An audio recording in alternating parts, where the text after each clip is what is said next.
15 minutes, l'émission présentée par Marie-Alice Godot. Bienvenue dans le 15 minutes, l'émission podcast francophone du Cambodge.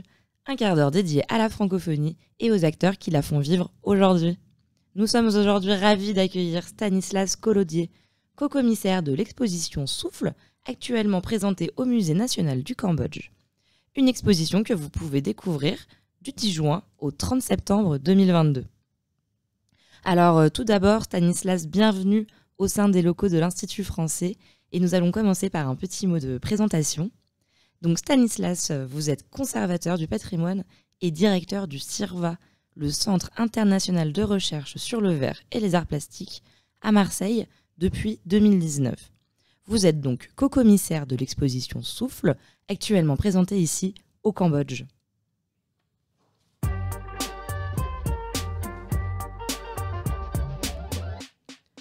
Alors Stanislas, bienvenue. Bonjour. Donc vous êtes conservateur du patrimoine, directeur du CIRVA. Est-ce que vous pouvez nous parler un petit peu plus de ce centre ? Oui, alors effectivement, c'est assez rare un conservateur qui dirige un centre d'art. Donc le CIRVA, c'est effectivement non pas un musée, avant je travaillais dans un musée, mais c'est un lieu de création. Et ce lieu de création, il est assez exceptionnel.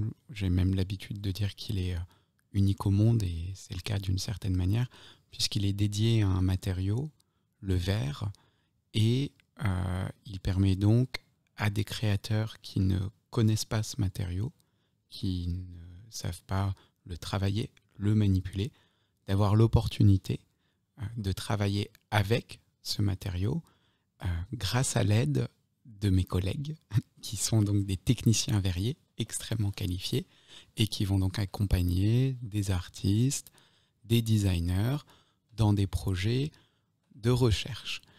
Alors pour le présenter, le CIRVA, c'est intéressant de refaire son histoire, surtout dans le cadre d'une émission dédiée aussi à la France, à la francophonie, puisque je dis souvent que le CIRVA, c'est un petit peu le mariage de Louis XIV et de Jack Lang, puisque il est vraiment l'héritier d'une tradition très française qui associe la question de la diplomatie, la question du rayonnement de la France à ce qu'on appelle l'ingénierie culturelle.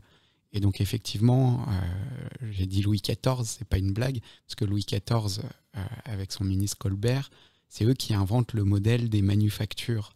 Et il y avait un enjeu économique à l'époque, puisque les nobles français consommaient beaucoup de tapisseries venues des Flandres, et donc c'était beaucoup d'argent qui était dépensé à l'étranger plutôt que d'être dépensé en France.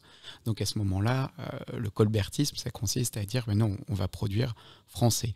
Et donc là, il y a eu vraiment un petit peu le point de départ sous la monarchie de cette idée, en fait, d'avoir des artisans. Alors à l'époque, ils n'étaient pas fonctionnaires, mais des artisans dont l'installation a été facilitée par le pouvoir royal en France pour produire des produits artisanaux, mais qui étaient surtout des produits de luxe, d'extrême qualité, et d'associer ces artisans au travail des artistes, puisque le directeur de la manufacture des Gobelins, c'était Lebrun, donc c'était le peintre du roi. Et c'est pareil, lui, c'est pas quelqu'un qui savait, il n'était pas lissier, il savait pas réaliser une tapisserie, il était peintre, mais il proposait des modèles. Il avait une compétence dans ce qu'on appelle aujourd'hui finalement plutôt l'esthétique. Voilà. Et dans les années 80, donc bien plus tard, 1980, il y a un ministre qui a été un ministre fondateur dont l'empreinte est toujours aussi importante aujourd'hui sur le paysage culturel français, qui est Jack Lang.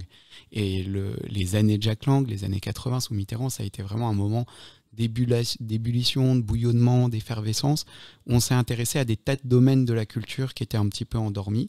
Et donc le verre en a fait partie, et il y a eu cette idée de créer un centre qui soit un lieu pour la défense de ces savoir-faire, parce qu'évidemment aussi, ces savoir-faire, ils demandent beaucoup de temps de travail, ils sont extrêmement coûteux, ça coûte très cher de travailler le verre, parce que Il y a de nombreux équipements qui interviennent. Donc nous, au CIRVA, on a beaucoup de fours.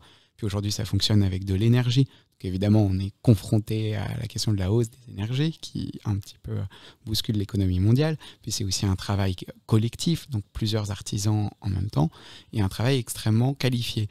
Donc tout ça, évidemment, ça fait que c'est très coûteux. Aujourd'hui, le verre qui est aujourd'hui sur la table devant nous, il a été réalisé de manière industrielle et avec des process assez standardisés et peu coûteux. Mais si ce verre devait être réalisé à la main, bien évidemment, le coût de fabrication serait élevé et peut-être que tout le monde n'est pas prêt à payer 50 € pièce un verre. Si vous avez beaucoup d'amis et que vous faites une soirée où vous êtes 12, ça commence à vous faire un budget rien que pour les verres. Après, il faut rajouter les assiettes, etc. Donc tous ces savoir-faire, un petit peu au moment où l'industrie s'est développée aussi, ils ont commencé à péricliter. Les petits ateliers qui avaient l'habitude de faire une production qui continuait à être achetée, parce que aussi c'était d'autres modes de consommation. Si on revient aussi au 19e, début 20e, on achetait des choses pour la vie. Mais aujourd'hui, où il y a des modes, les choses sont plus jetables. Alors tout ça, heureusement, c'est en train de changer.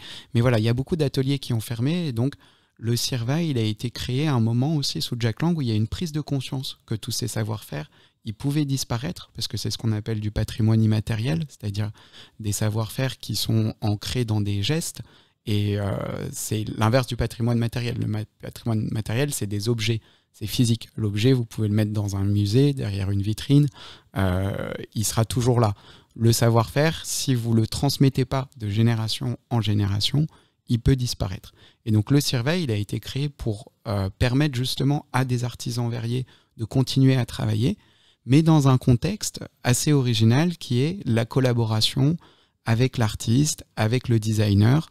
Et ça, c'est aussi un des fondamentaux du CIRVA, c'est la question de la rencontre et du dialogue entre un technicien qui a un savoir-faire extrêmement précis et puis un artiste qui est très créatif, qui a beaucoup d'idées et qui va aussi bousculer le technicien, le sortir de ses limites.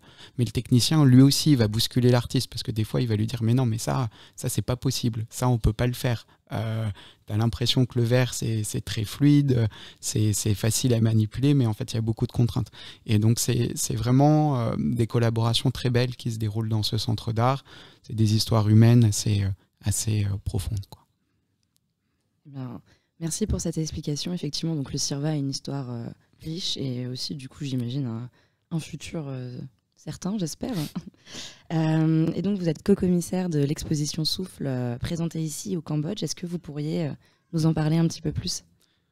Oui, alors, Souffle, on peut déjà commencer par parler de son titre. Pourquoi Souffle ?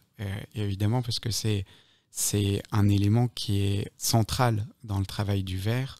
Le verre est soufflé. Alors, c'est pas la seule technique, mais c'est la technique la plus connue. Le souffleur de verre, on pense tout de suite à Venise, Murano. Et c'est vrai que c'est assez fascinant quand on voit ces formes, de penser que ces formes, finalement, elles sont moulées de l'intérieur et non pas de l'extérieur par un moule. Elles sont moulées de l'intérieur par le souffle de l'homme. Donc, c'était déjà d'ancrer un petit peu ça dans une technique. Mais aussi, c'est une exposition qui réunit 10 designers qui sont tous lauréats d'un concours, un concours de design qui est organisé par un autre centre d'art qui s'appelle la Villa Noailles, qui est également dans le sud de la France, dans le Var, à Hyères. Et les lauréats de la Design Parade, ils sont invités en résidence au CIRVA et également d'ailleurs dans une autre manufacture. Je vous parlais des manufactures, qui est la manufacture de Sèvres, donc à côté de Paris. Et l'idée de cette exposition, déjà, c'était de fêter les 10 ans de ce partenariat en réunissant les 10 designers qui étaient passés par le CIRVA à travers les 10 projets qu'ils y avaient menés. Et l'idée, c'était de se dire qu'on avait peut-être un échantillon assez représentatif de la crème du design en Europe. Et donc, Souffle, c'était aussi ça. C'était l'idée un petit peu d'un nouveau souffle, d'une génération de gens assez jeunes qui étaient porteurs d'idées nouvelles. Et voilà, c'est ça aussi, c'est ce souffle-là, le souffle du design. Donc on a réuni en fait les travaux de ces 10 designers, et ce qui est intéressant, c'est que les designers, quand ils sont lauréats et qu'ils sont invités au CIRVA, ils doivent répondre à une commande. Ils doivent imaginer un vase. Voilà, ça c'est un petit peu la règle du jeu qui est imposée. Et ce qui était intéressant, c'est aussi un petit peu comme ça que l'idée de l'exposition est née, c'est qu'on s'est dit qu'ils avaient tous travaillé autour du même objet.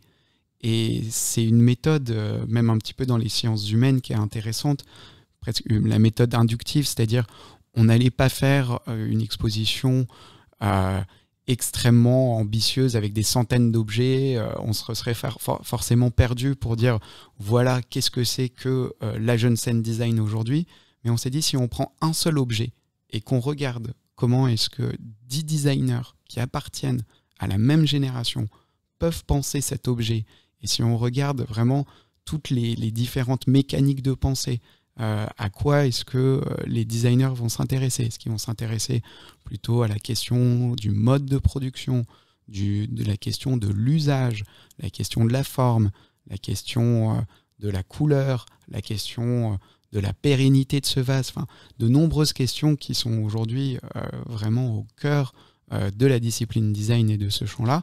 Justement, à travers cet exemple très précis, on pouvait déduire beaucoup de choses pour comprendre finalement qu'est-ce que c'était que être designer dans la décennie 2010. Voilà, donc ce projet d'exposition, il a d'abord été conçu à Marseille, puisque le CIRVA est à Marseille, et on a la chance d'avoir un partenariat avec les musées de Marseille, avec lesquels on organise une exposition chaque année. Et donc on leur a proposé de travailler tous ensemble, c'est-à-dire aussi en associant la ville de Lannoy, qui est aussi à l'origine de ce prix de design, bien sûr les vases du CIRVA, et un des musées de la ville qui était le musée Borelli. Donc le musée Borelli, c'est un ancien château, un château néoclassique qui date de la fin du XVIIIe siècle, qui est situé dans un parc magnifique, dans lequel il y a des collections d'art décoratif, de mode aussi, textile, et de design. Et c'était intéressant évidemment de confronter les pièces réalisées au CIRVA très récentes avec les pièces historiques, patrimoniales, conservées dans un musée. Et aujourd'hui, l'exposition voyage et le contexte il change, il modifie aussi la perception de l'exposition. Et évidemment, le nouveau contexte qui nous est proposé, le Musée national du Cambodge, c'est un contexte formidable parce que là, on change de culture. Donc, nos vases design, ils résonnent aussi autrement, confrontés aux formes d'un autre pays.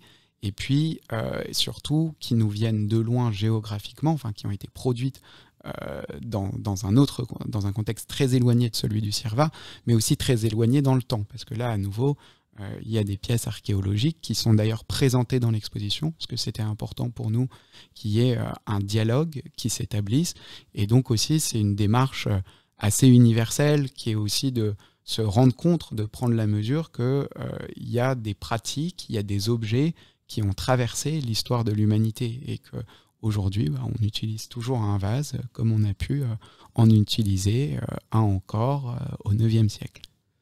C'est très intéressant. Et d'ailleurs, il me semble qu'un artiste cambodgien a réalisé un vase au sein des ateliers du CIRVA. Oui, tout à fait, parce que le CIRVA, c'est le Centre international de recherche sur le verre et les arts plastiques. Et c'est un lieu qui a toujours attiré des artistes venus de très loin. Et donc, on était extrêmement honorés de pouvoir inviter Sophia Pig, qui est un des artistes cambodgiens les plus reconnus sur la scène internationale, qui est notamment exposé au Metropolitan Museum de New York. Et je dois dire que on ne se connaissait pas. Hein. Ça, c'est aussi grâce à l'Institut français qui a permis cette rencontre. Moi, je connaissais son travail par ailleurs. Et lorsqu'on est entré en contact et qu'on a discuté de la possibilité de venir travailler au CIRVA, Sophia m'a dit, mais voilà, je connais les artistes avec qui vous avez travaillé, le CIRVA est un lieu important et je serais ravi de venir y travailler à mon tour.